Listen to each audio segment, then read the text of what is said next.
삼일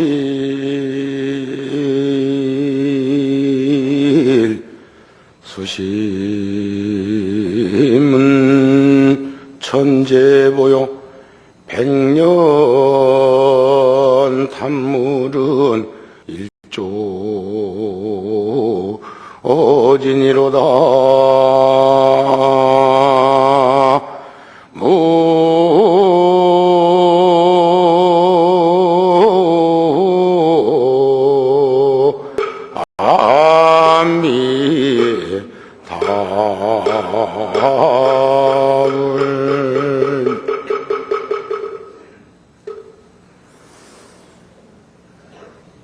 금년 들어서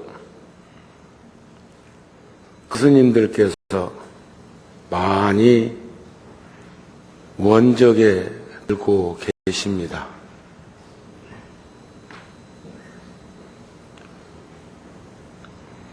하지만 10,000명, 20,000명이 넘는 출가자들 가운데 어찌 지금 언론이나 방송이나 여러분들이 전해 듣는 스님들만 세상을 떠나고 계십니까? 1년이면 교통사고 같은 불의의 사고로 세상을 떠나는 분들도 10,000명이 넘는 숫자요. 그한 불의의 사고로 그 후유증에 시달리는 사람들이 30만 명이 넘는다고 하는 걸로 비춰보면 금년에 아무리 큰 스님들이 많이 세상을 떠나셨어도 10분 이내입니다. 그런데도 우리가 느끼는 그 생각은 굉장히 크고 깊고 넓게 느끼고 있지 않는가 싶은 마음을 가집니다. 저도 목요일날 장성 백양대에 일산열애사 불교대학 강의 마치고 저녁 시간에 가다가 다비식이 끝난 어제까지 그곳에 머무르고 있다가 돌아왔습니다. 큰 스님 마지막 가시는 길을 지켜보고 싶었고, 두 번째는 나 한 사람이라도 그 다비식 끝난 다음에 대중들이 이동하는데 저 한 사람만이라도 그곳에 머물러 있음으로 해서 교통도 조금 나아지지 않을까 하는 생각이었습니다. 그러나 저는 가는 날부터 눈이 오기 시작해서 이틀 동안 폭설이 내렸어요. 하지만 참으로 오래간만에 산사의 고적함 속에서 그 한방눈 내리는 그 풍광은 역시 산이 그리운 그 마음을 일으키고 도리어 저 스스로에게는 참으로 편안한 마음이 들어지게 했습니다. 물론 서해가 멀지 않기 때문에 거기 눈이 많이 오는 지역이라고는 하지만 큰 스님 가시는 길에 이틀이나 그렇게 많은 눈이 내렸건만 또 그렇게 많은 대중들이 그곳에 운집되어진 그 모습을 보면서 만물의 영장이라는 인간들이 이기적으로 생각하면 이익된 바가 없고 자기중심적인 사고의 행동을 하는 것이 다반사인데 누가 오라고 해서 그 폭설 중에 대중이 모였겠나 하는 마음도 들었고, 그러면서도 연화대 스님을 모시고 그리고 스님, 지금 불 들어갑니다. 의식 중에 들어있는 내용이지만 큰 스님이 임명종시에 즉득왕생할 수 있는 그러한 심과 지혜를 지니고 있는 스님께 죽기로 말하면 누워 죽는 것도 보통 일이 아닌데 아무리 평생을 수행하신 큰 스님이라고 해서 숨을 거둘 때의 그 고통과 괴로움을 육체적으로 정신적으로 크게 느낄 때도 불구하고 좌탈민망하실 수 있는 그러한 확신과 신념 가지고 계신 스님께서 이 육신의 정 때문에 불 들어가는 것도 모르고 그 속에 계실 거라는 생각은 하지 않습니다. 하지만 우리들은 꼭 연화대에서 불을 질 땐 스님 불 들어갑니다. 그때까지도 그렇게 내리던 폭설이 하늘이 열리면서 구름만 거치면 하늘은 열려 있는 거니까 낮과 밤이라는 게 별겁니까? 자전하는 지구가 태양을 바라보고 있으면 낮이고 등지고 있으면 밤일 뿐이지만 그런데 환하게 하늘이 열리면서 다비장을 비추이는 그런 모습이나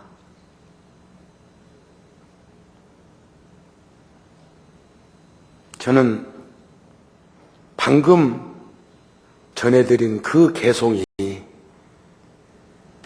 3일 수심은 천재보요 100년 탐물은 일조질이라는 말씀을 또 실감하게 되는 것입니다. 하루 이틀 사흘만 간절한 마음으로 도를 닦아도 수심 마음을 닦아도 천년을 덮고 남는 보배스러움을 지닌다 하는데 다급생을 거스셨을 스님께서 92세까지 참사랑운동을 전개하시면서 얼마나 많은 이들과 함께 하셨겠습니까? 그러나 100년도 채 살지 못하는 이 범부 중생이 채색식명수 오용락이라고 하는 망상을 일으켜봤자 아침 풀끝에 묻어있는 이슬과 같고 아침 동력 문틈새에 비치는 먼지와 같은 부질없는 현상을 보게 되더라. 이런 말씀입니다. 절에서 십제일을 논할 때 보면 한 달 30일 중에 열흘간을 제일로 정해놓고 절에 가는 날로 옛 어른들은 설정하신 게 있습니다.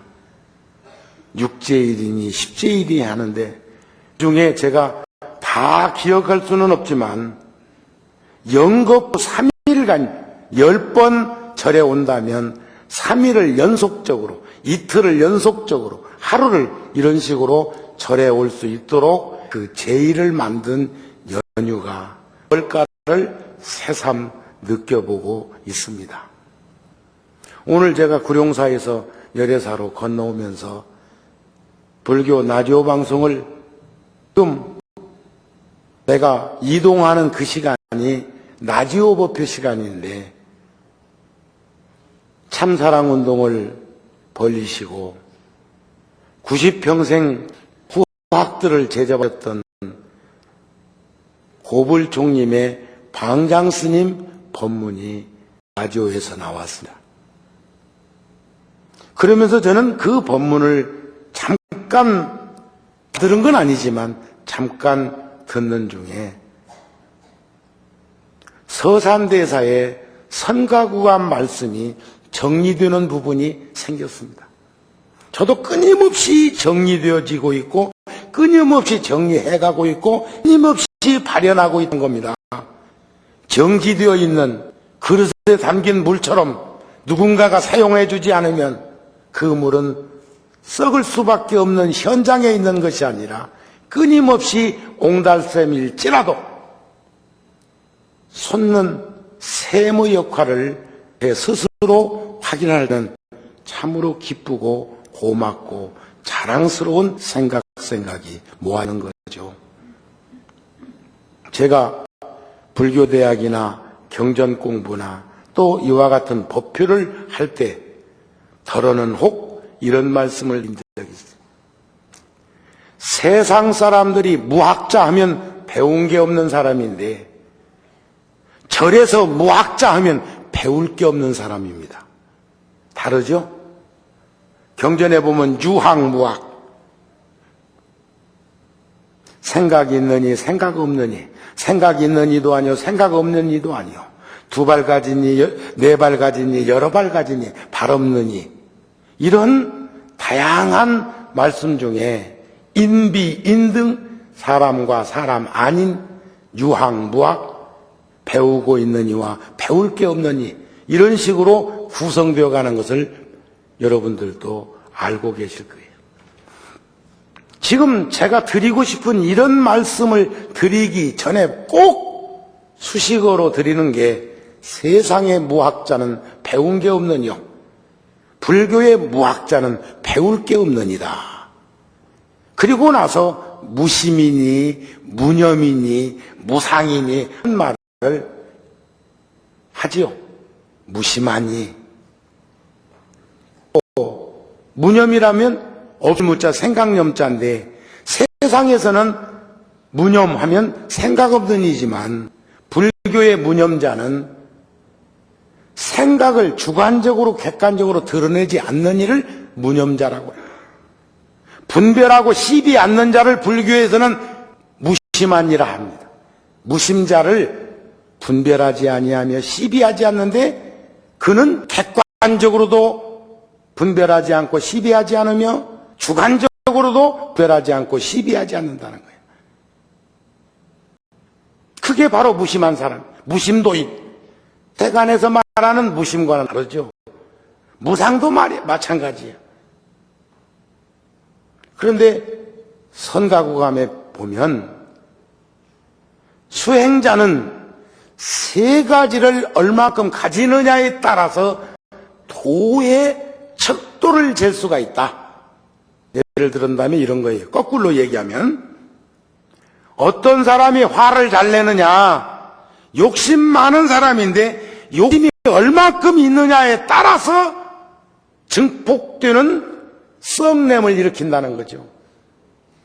얼마만큼 어리석느냐에 따라서 화내는 모습이 다르다는 거예요. 5살, 6살짜리 예행연습까지 해가지고 뭔 일이 있었지요? 한강대에서 20도 안 된 녀석이 동거를 시작해서 25밖에 안 먹은 녀석이 벌써 인생을 종결지면서 아이는 나의 아이가 아닙니다. 나를 빌려왔을 뿐이에요. 내 새끼가 아니요, 소유물이 아니라고요. 내 팔 갖고 내 흔든다고 복잡한 길에서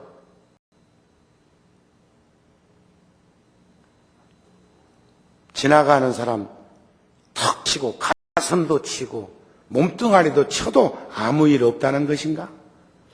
요즘 보면 내 것 갖고 쓰고 네 것 갖고 네 쓰고 네 것 네 먹고 내 것 내 먹자는 대단히 위험한 생각들을 가지고 있는 이들이 많은데, 이 말을 뒤집어서 생각하면 얼마만큼 신심이 있느냐가 그 사람의 생명력을 잴 수 있는 척도입니다. 처체가 신심, 처체가 신심, 처체가 신심. 신심이란 뭡니까? 화엄경에서도 도는 믿음은 의 근본이요 공덕의 어머니라고 그래요.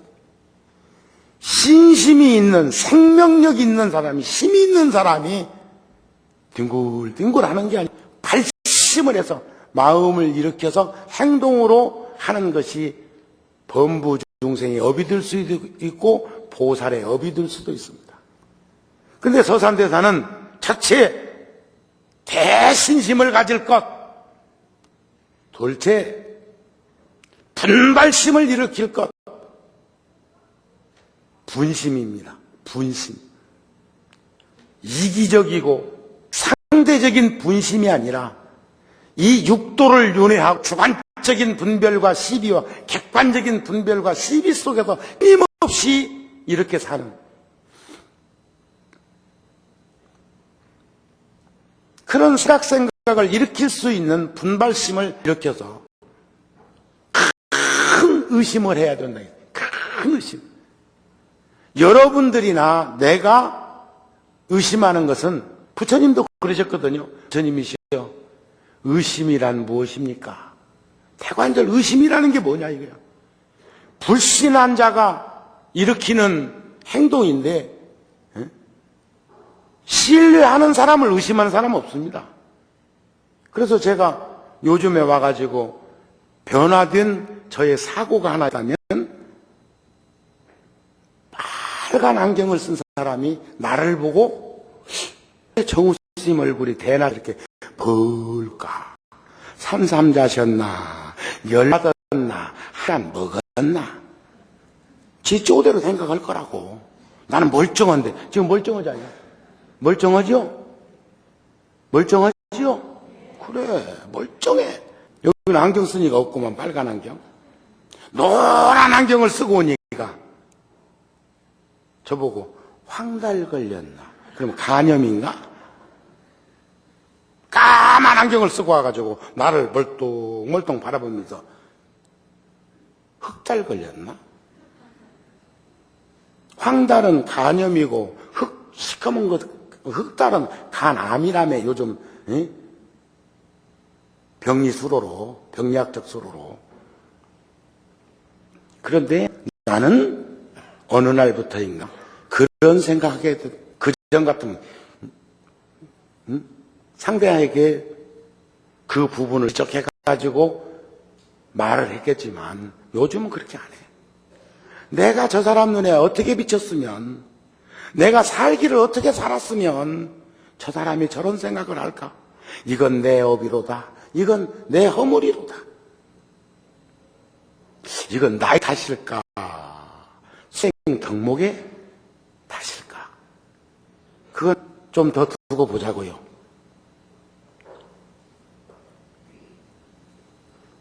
세간에서는 의심을 해도 주관적인 의심, 객관적인 의심을 해.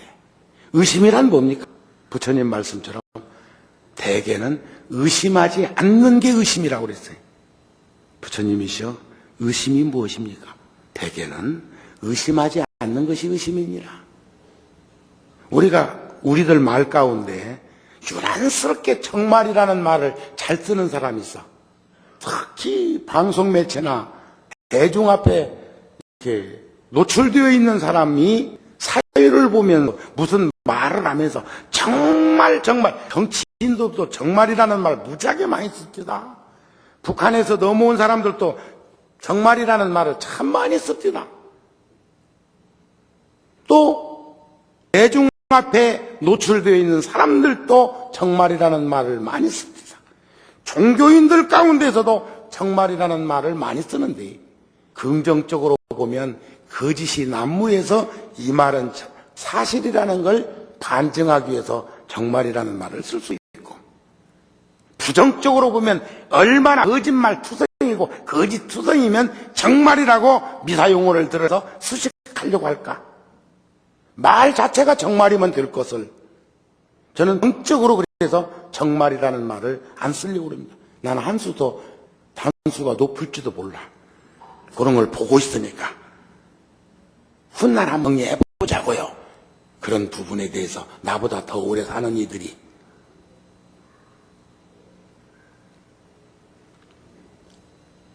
서산대사의 선가구감에서는 그 의심이라는 것을 주관적으로 분별하지 않고 시비하지 않는 의심, 주관적으로 시비하지 않고 분별하지 않는 의심을 우리가 화두참구다 그래. 불교도 열애선이라는 비파사나선이 있고 조사선이라는 묵조선이 있는데, 묵조선이란 화두를 그는 내가 말을 잘못했어. 열애선이라는 묵조선은 저 남방불교에서는 비파사나라고 그러고, 이것은 선정삼매를 담는 겁니다. 반야지혜를 복잡하게 구성에 들어가니까 나도 헷갈리네. 조사선이라는 간화선은 사마타 선정삼매 속에서 참구에 들어가는 거죠. 선정과 지혜라는 게 둘이 아니에요. 부처님 가르침에 보면 수행정진을 하게 되면 지혜가 드러나는데, 선근이 없는 자가 지혜만 드러나면 근교해지고 교만해지기가 쉽습니다. 그럴 때는 지혜 닦는 걸 놓으라고 그랬어요. 놓아버리라고. 버리라는 게 아니에요. 놓아. 착간도에 진일보할 수 있는 그러한 용기가 필요합니다. 놓아야 해. 그렇지 않으면 선무당 사람 잡아. 그리고 내관사유라는 선정삼매를 닦으면서 교만심과 간교함을 버리는 공부를 드러내는 거죠. 그런데 선정삼매를 통해서 판단이 안 서면, 지혜가 부족해서 판단이 안 쓸 때는 선정삼매를 놓고 반야지혜를 닦는다. 그 두 가지가 조화를 이때 그때 버리는 공부를 해라 그래서. 아까는 놓으라고 그랬지 버리라 소리 안 했습니다. 그리고 선정삼매를, 내관사유라는 선정삼매를 통해서 반야지혜를 드러냈을 때 결단할 수 있고 나아갈 수 있는 그러한 힘과 용기와 지혜를 부족할 수 있을 때, 그때 비로소 버리는 공부를 하라 이렇게 말씀하셨어요. 그런데 참사랑운동이라는 주제로 법문을 하시는데, 놓아두면 소멸되니까 오늘 법문할 때 이런 말씀을 정리해 드려야 되겠구나. 세간적인 과학자가 배운 게 없느니라면 출세간적인 무학은 배울 게 없는 것처럼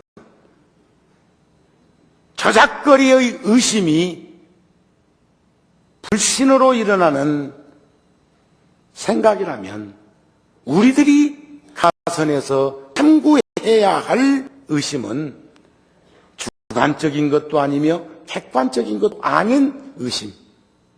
그건 마치 분별하지 않고 시비하지 않는 현장에서만 그 본질의 본성을 들여다보게 볼 수 있게 됩니다 하는 말씀을 내드려야 되겠구나 하는 마음이 들었어요. 전 참 이번 달에 어른 스님들이 3분, 4분만 하셨는데, 이번 달에만 통도사에서는 3번, 4번에 걸쳐서 상서로운 기운 가운데 불기둥이 일어나는 방광이 통도사에서 일어났죠. 붓다 TV나 열애사 구룡사에 들어가면 볼 수 있습니다. 그것은 과학의 이기로 조작해서 이루어지는 그러한 현장이 아닌 것을 현장에서 듣던 우리들은 봅니다. 까만 밤에 도사 도량에서 불기둥이 일어나는 현장을 목격했다면, 또 구룡사 불작 가운데 거기 온 김에 가족들이 영축산을 한번 등산할 거라고 텐트와 슬리핑백과 먹을 음식을 짊어지고 온 가족이 영축산 정상에서 다비식 하는 날 자게 되었는데, 연결식 끝나고 운구된 스님의 법구를 연화대에 모시고 다비하는 그 시간에 그 가족들은 영축산을 올라갔었는데, 그곳에서 통도사 쪽을 바라보니까 환한 불빛이 운동 경기장의 그라운드를 비친 것과 같더라. 이것은 문자나 언설로는 표현할 수가 없습니다. 그리고 다빗이 거는 날은 하루 종일 봄날이었는데, 한겨울에 밤 12시부터 밤새도록 하염없는 눈물을 흘러내리듯 비가 왔었습니다. 그젯밤에는 백양사에서 큰 스님 다비하는 연화대에 밤새도록 한방눈이 왔어요. 날씨가 추우면 한방눈이 되고, 날씨가 따뜻하면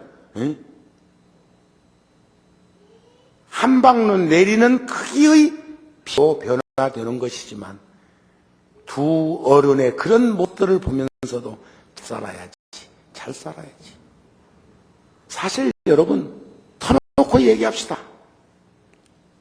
여러분들 살고 있는 세상 어떠세요? 좋으세요? 괴롭습니까? 즐겁습니까? 하고 물으니까 일산지구에 살고 있는 불자들은 즐겁다고 하는 얘가 많아. 그래서 보니까 연륜이 아직 미달이요. 젊은 교대학 때 내가 묻습니다. 인생 살고에 대한 강의 중에는 꼭 내가 묻는 게 있습니다. 괴롭습니까? 즐겁습니까? 사는 것이. 그러면 한 40대쯤 되면 괴롭기도 하고 즐겁기도 하고, 또 어떤 이는 즐겁기도 하고 괴롭기도 하고, 어떤 게 나을까? 괴롭다가 즐거운 쪽이 나을까? 즐겁다가 괴로운 쪽이 나을까? 고진감래라는데 어떤 것이 나을까? 먹기 위해서 사는 사람이 나을까? 살기 위해서 먹는 사람이 나을까? 우리들처럼 도를 이루기 위해서 먹는다고 하는 쪽이 나을까? 오늘 충분히 담아놨다가 재인식하기 바랍니다. 어떤 모임체에서는 요즘 큰 스님들 열반하시는 그런 걸 보면서 죽음 체험을 한다는 거예요. 죽음 체험. 약 먹고 목매는 죽음 체험이 아니라 관을 하나 갖다 놓고 그 안에 들어가서 뚜껑을 덮고 얼마나 버티는가. 잠자면 몇 시간은 버티겠지. 그러면서 수없는 생각 속에서 살아온 시간과 살아갈 시간과 그리고 죽음의 저 앞에서 느껴보는 거라는 거죠. 제가 그저께 들은 말씀입니다. 우이동에 보광사라는 절에 정일 큰 스님이 계십니다. 법주사 스님이신데 이번에 70이 넘어 80이 다 되어 가시는 스님께서 뇌에 혹이 나서 쑤시고 아파서 퍼센트별로 보면 수술하다가 돌아가실 수도 있고, 수술하다가 신경조직 잘못 손대면 반신불수될 수도 있고, 수술하다가 그런데도 불구하고 스님께서 죽음보다 어쩌면 더 고통스러운 그 머리 아픈 거, 니 아픈 거, 생소한 말해본 거 극단적으로 생각해보면 참 말할 수 없이 아픈 것들 많지요. 그렇지 않습니까? 머리 아픈 것도 있고 못 살아. 이 아픈 것도 마찬가지고. 아프다는 건 좋은 게 아니에요. 그래서 나이가 들면 병들었다고 안 합니다. 아무리 들었어도 노인에게는 노환이라고 붙입니다. 근심한 자를 붙여드리는 거예요. 왜냐하면 나이 먹으면 아프게 돼 있다는 거예요. 나이 먹으면 괴로움이 있다는 거예요. 나이 먹으면 불편하다는 거예요. 그런데 스님께서 서울대학병원에서 대수술을 결심하고 선까지 해줬어. 그리고 수술을 했는데 결과적으로는 수술이 잘 됐답니다. 지금 그런데 원래 뇌수술을 할 때는 이렇게 딴답니다. 주로 이렇게. 또 검도 옛날 칼 가지고 죽도나 검도 가지고 운동할 때 보면 정면과 우면과 좌면으로 급소가 있습니다.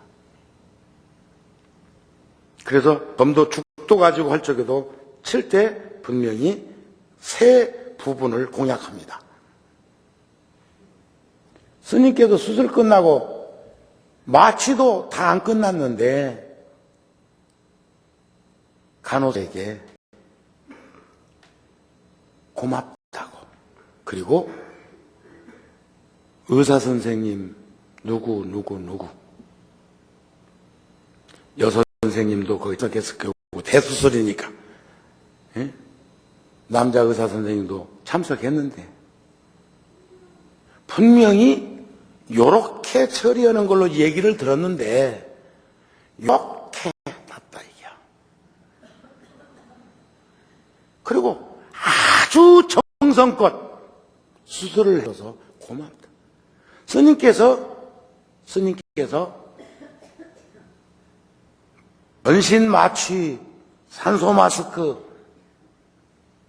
강압, 혈액순환 다 조치된 상태에서 몸으로부터 육탈을 해가지고 수술을 다 지켜보신 거예요. 세간 사람들은 이해가 잘 안 되는 얘기요. 여러분들은 중간에 사니까 이해 되시지요? 왔다 갔다 하니까 중간 아니요. 의사 선생이 그 모든 분 자지러지게 놀래서 기절할 뻔 알았다. 몇십 년을 수술을 집도했어도 수술 중에 빠져나와가지고 그걸 다 지켜보고는 수술할 때 있었던 것을 본 것처럼 싹 얘기를 해주니까 놀래겠지요? 그렇습니다. 몇 년 전에 열반한 일타 스님께서는 삼성의료원 중환자실에 계셨는데 병실로 모셔온 후 제가 문병을 갔더니, 제가 일타 스님하고 저하고도 인연이 깊습니다. 통도사 스님이시기도 하지만 10대 때 일타 스님 법문 들으면서, 대중설법 하시는데 들으면서 나도 일타 스님처럼 대중에게 부처님 말씀 전해야 된다, 전할 거라고 하는 이런 원을 크게 세웠고, 얼마나 신심이 나고 그 법문이 얼마나 귀에 쏙쏙 들어왔는지 지금도 그 법문을 생생하게 잊지 않고 있습니다. 그런데 백고자 때 스님을 청해 모시려고 하니까 끝까지 안 오시는 거예요. 못 모셨잖아요. 5년 동안. 그랬다가 훗날 94년도에 3번이나 구룡사 오셔서 건강이 많이 좋아지신 다음에 법문을 하시기는 했지만, 그런데 스님께서 뭐라고 하시느냐? 정우 봐라. 내가 중환자실에 누워있는데 제자들이 와가지고 큰 스님을 시봉하는 다른 스님에게 욱박질르면서 말하기를, 스님 임종계에 써놨다냐? 돌아가실 때 한마디씩 하는 거 있잖아요. 응?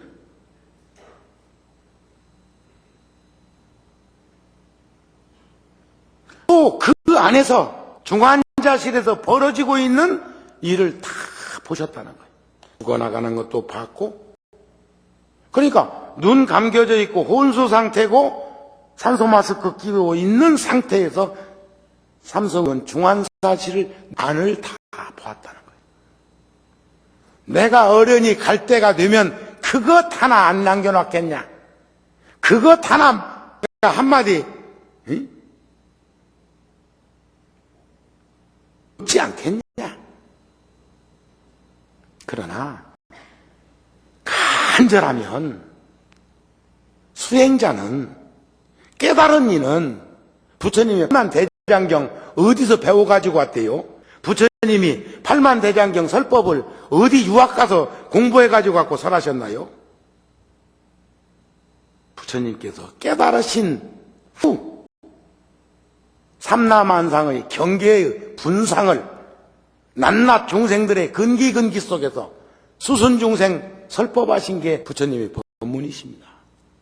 그래서 이 사람에게는 똑같은 질문에 이렇게 답변하셨고 저 사람에게는 똑같은 질문에 저렇게 답변하실 수가 있으신 거예요.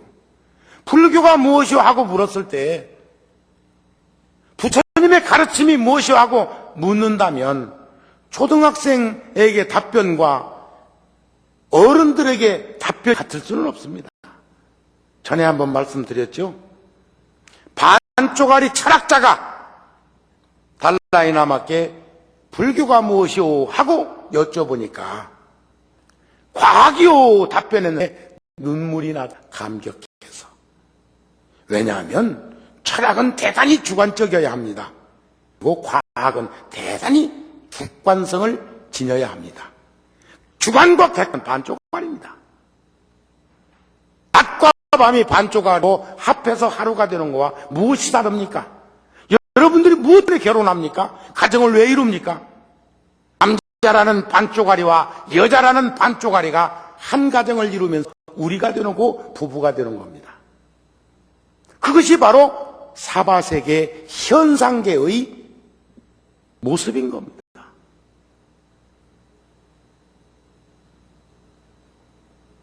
요즘 어른 스님들이 우리들에게 마지막 하시면서 이번에 8에 열반하셨던 고속로 스님 96살 때 그런 말씀 하셨다고 그러죠. 법상에 오르셔서 10명이 넘는 대중들을 낱낱이 인연이 있어서 그 절에 오셨을 테니까 불자들과 스님들을 보시면서 미소를 머금으시다가 인생은 잠깐이더라. 그리고 법상에 내려오셨어요. 딱 한 말씀. 법상에 모셨더니 이렇게 인연 있는 이들은 피잖아. 오늘 여기 처음 오신 분 손 한번 들어보세요. 손 한번. 지금 거리도 멀지만 쓸지는 않으나 나 알지 못한단 말이에요. 네? 저 불자 알지 못하고. 그러나 이렇게 앉아있어도 죄 아는데 모르는 이가 한 사람들 있으면 쌀의 뒤처럼 보인다고. 아, 전이는 처음 오셨는 것 같다. 오신 지가 얼마 안 되는 것 같다. 큰 스님께서 이렇게 보시고는 딱 한 말씀 이르시기를 인생은 잠깐이더라. 95살에. 나는 그럴라면 앞으로 40년 더 살아야 되는데. 그래서 거기서 내가 얻은 결론은 뭐냐.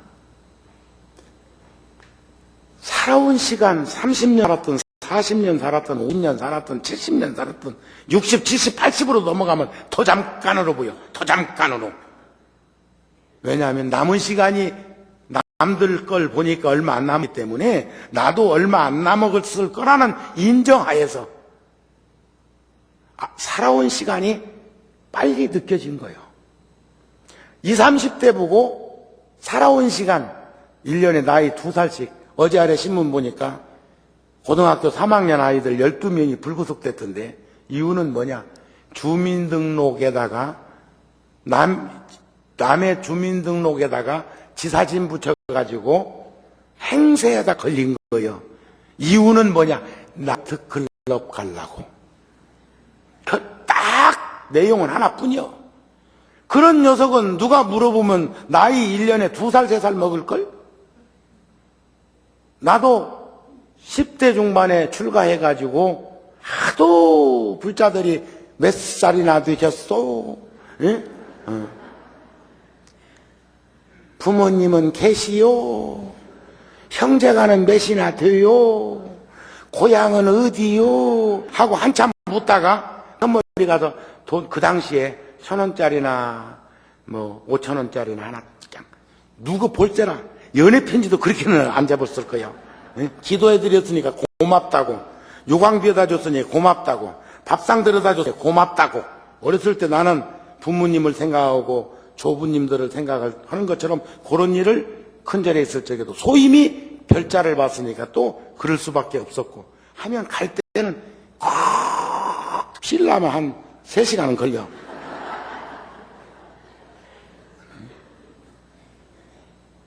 그리고 끝머리 가서 꼭 한마디 하신다고. 저렇게 고운 얼굴 갖고 지금이야 이래도 그때는 고왔다. 어렸을 때 사진 보면 영민해 보였어. 영리해 보였어. 내가 내 방에 구룡사에 가면 16살 때 장삼 짓고 법당에서 탁 가부좌 틀고 부처님을 뒷 배경으로 해서 사진 찍어놓은 게 있어. 그런데 그때도 벌써 어린아이처럼 안 느껴지는 걸 보면 참 해탈복이라는 승복이 우리들에게 어떤 영향을 주는구나 하는 마음을 가지기도 합니다.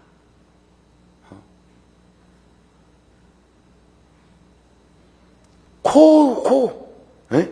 나이 물을 때는 한참 동안 올려서 얘기했다고. 그건 나는 그 방편으로 그러니까. 왜냐하면 어리게 느끼면 아무리 지가 나이를 한 50, 60 올린다고들 그렇게 보지는 않겠지만 그래도 뭐 2-3살 올려놓으면 2, 3년은 더 봐줄 거 아니야. 그런 경험도 저 자신도 있어요. 뭐 여기서 내가 뭐 거짓말할 거 뭐 있습니까? 사실인 것을. 자, 법문을 정리합니다. 자유인이 그러나 되지 못하면 절대로 위대해질 수가 없다는 사실. 위대하지 않아도 자유인은 될 수가 있지만 드러나지 않은 자유인 참 많습니다.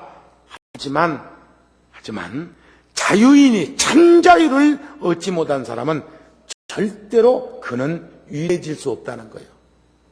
이번에 고불총님의 큰 스님께서 92이라는 연세에 어떻게 앉아서 갈 수 있냐고요?